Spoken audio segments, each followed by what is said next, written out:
Apa jadinya jika seorang gadis cantik harus tinggal di kapal dan berada di tengah laut bersama dengan pria tua? Apakah gadis cantik tersebut bisa menikmati hidupnya bersama dengan pria tua tersebut? Oke lah, tanpa panjang lebar dan banyak berbicara, tekan subscribe lalu kita mulai saja alur cerita filmnya.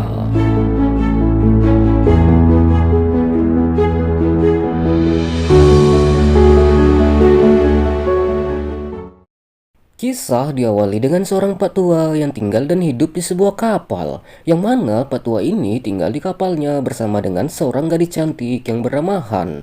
Han sendiri adalah gadis polos yang ditemukan pak tua sejak Han berumur 6 tahun, dan pak tua pun mengasuhnya di kapal miliknya. Selain itu, kapal Pak Tua ini pun menyediakan jasa untuk memancing ikan, karena kapal Pak Tua ini berada persis di tengah laut. Lalu saat Han memberikan minuman kepada orang-orang itu, mereka pun mengganggu Han dan berlaku tidak sopan kepadanya. Sehingga Pak Tua yang melihat kejadian itu pun menjadi sangat marah. Dan tiba-tiba tanpa diduga ada anak panah yang terbang ke arah mereka. Pemancing itu pun menjadi terkejut dan ketakutan. Kemudian salah satu pemancing di sana ingin diramalkan nasib kehidupannya karena hubungannya dengan istrinya kurang tidak baik-baik saja. Kemudian Pak Tua pun mulai meramalkan nasib pria itu. Namun cara si Pak Tua pun sangat mengerikan sekali sehingga membuat pemancing di kapal sangat ketakutan.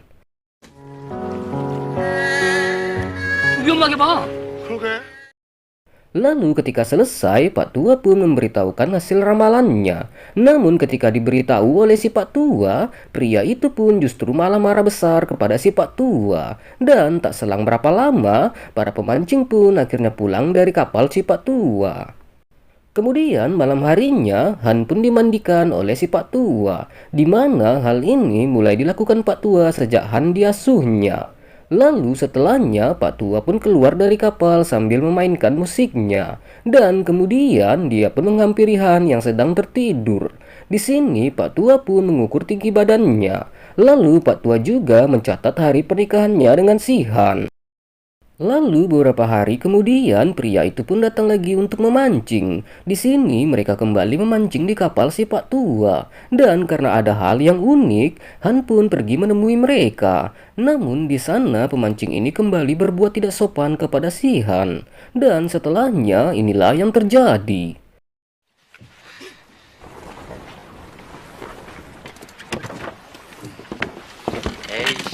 Lalu karena kejadian tersebut, pemancing ini pun mulai merencanakan sesuatu hal. Dan tak selang berapa lama, Pak Tua pun diikat oleh para pemancing. Lalu mereka pun berniat untuk memperkaos si Han. Namun untungnya Han ini merupakan gadis yang sangat pintar. Dan Han pun berusaha untuk menjebak mereka.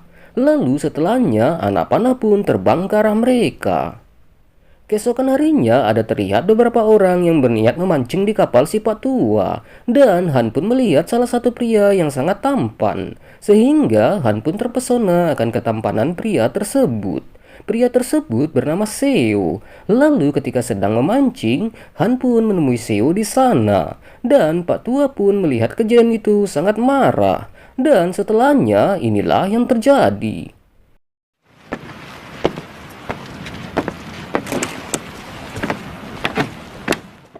Lalu malam harinya, Seo pun sangat terkejut ketika melihat Han yang sedang dimandikan oleh si Pak Tua. Akan tetapi, Han yang melihat Seo justru malah tersenyum tanpa ada rasa malu sama sekali. Kemudian esoknya, Seo pun bertanya kepada temannya, apakah Han adalah cucu dari si Pak Tua tersebut? Dan temannya pun menjawab tidak. Lalu temannya pun mengatakan bahwa si Pak Tua menemukan si Han 10 tahun yang lalu. Jadi saat ini umur dari Han adalah 16 tahun. Lalu temannya pun berkata bahwa Han tidak pernah keluar dari kapal tersebut dan hanya menghabiskan waktunya di kapal bersama dengan si Pak Tua. Sehingga Han sendiri adalah seorang gadis yang tak pernah mengetahui bagaimanakah kehidupan di luar sana. Singkat waktu, Seo pun akhirnya selesai memancing dan ingin pergi dari sana untuk kembali ke kota. Lalu Seo pun memberikan sebuah headset kepada si Han sebagai tanda kenang-kenangan darinya. Dan ketika Pak Tua pulang, Han pun tidak membantunya sama sekali karena Han sendiri sedang asik mendengarkan musik dari headsetnya. Lalu tak selang berapa lama, Pak Tua pun marah dan langsung membuang headset tersebut. Kemudian malam harinya, Han pun dimandikan lagi oleh si Pak Tua. Namun kali ini Han pun terlihat sedikit marah kepada si Pak Tua karena headsetnya telah dibuangnya. Singkatnya, esok hari Han pun diam-diam membuka lemarinya saat si Pak Tua sedang pergi dari kapal. Dan ternyata saat lemari dibuka, di dalamnya terdapat baju pernikahan mereka yang telah disiapkan oleh Pak Tua. Kemudian ketika Pak Tua pulang, dia pun memberikan sebuah hadiah kalung kepada si Han. Tapi Han justru malah membuang kalung tersebut. Lalu karena masih emosi, Han pun tiba-tiba langsung duduk bersama dengan pemancing di kapal tersebut. Dan Pak Tua pun langsung marah dan mengusir pemancing itu.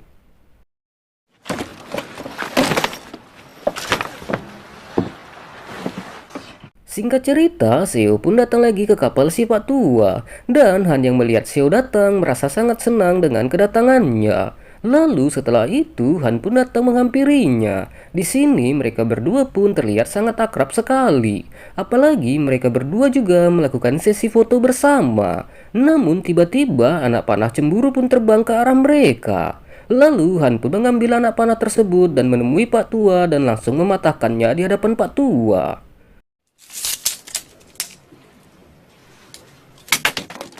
Kemudian Pak Tua pun terus mencatat hari pernikahan mereka. Lalu malam harinya, Han pun pergi menemui Seo yang sedang tertidur. Dan tak lama berselang, kejadian itu pun dilihat oleh si Pak Tua. Lalu Pak Tua yang marah pun langsung mengantar Seo pulang dari kapalnya. Di sini Seo pun langsung marah kepada si Pak Tua tersebut. Dan Seo pun mengatakan bahwa dia akan mencari orang tua si Han. Dan Seo pun menanyakan bagaimanakah perasaannya hanya tinggal di kapal selama 10 tahun di tengah laut. Namun Pak Tua pun tampak tak peduli sama sekali dengan perkataan si Seo. Lalu keesokan harinya, Pak Tua pun langsung mengusir teman-teman Seo yang sedang asik memancing. Dan tak lama kemudian, Han pun mencoba kabur dengan kapal kecil miliknya. Namun semua itu harus gagal karena dia ketahuan oleh si Pak Tua. Setelah itu, Pak Tua pun langsung merenovasi kamarnya agar dia dan si Han bisa tidur bersamaan. Lalu esok harinya, Seo pun datang lagi ke kapal si Pak Tua. Dan lagi Han pun terlihat sangat senang dengan kedatangan si Seo. Di sini, Seo pun memberitahu kepada Pak Tua tersebut bahwa orang tua Han masih mencarinya sampai saat ini. Tapi Pak Tua pun tidak peduli akan hal tersebut.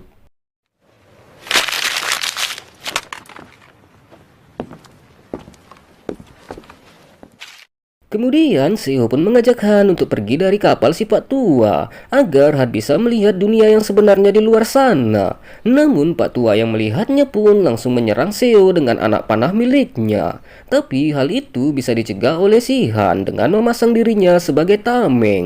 Malam harinya, Pak Tua pun mengikat sebuah tali di kapal kecil miliknya. Dan sepertinya dia sedang merencanakan sesuatu hal. Lalu esok paginya, Han pun pergi bersama dengan Seo untuk kabur dari kapal si Pak Tua. Akan tetapi, tali yang diikat di kapal itu, Pak Tua pun sengaja membuatnya dan mengikat kepalanya. Sehingga kapal ini naiki Han dan Seo pun tersangkut. Lalu Han yang melihat kejadian itu pun merasa tak tega dengan si Pak Tua. Dan Han pun memilih memotong tali itu dan dia pun langsung kembali ke kapal si Pak Tua. Setelah kejadian itu, Han pun akhirnya harus pasrah dinikahi oleh si Pak Tua setelah usianya sudah 17 tahun.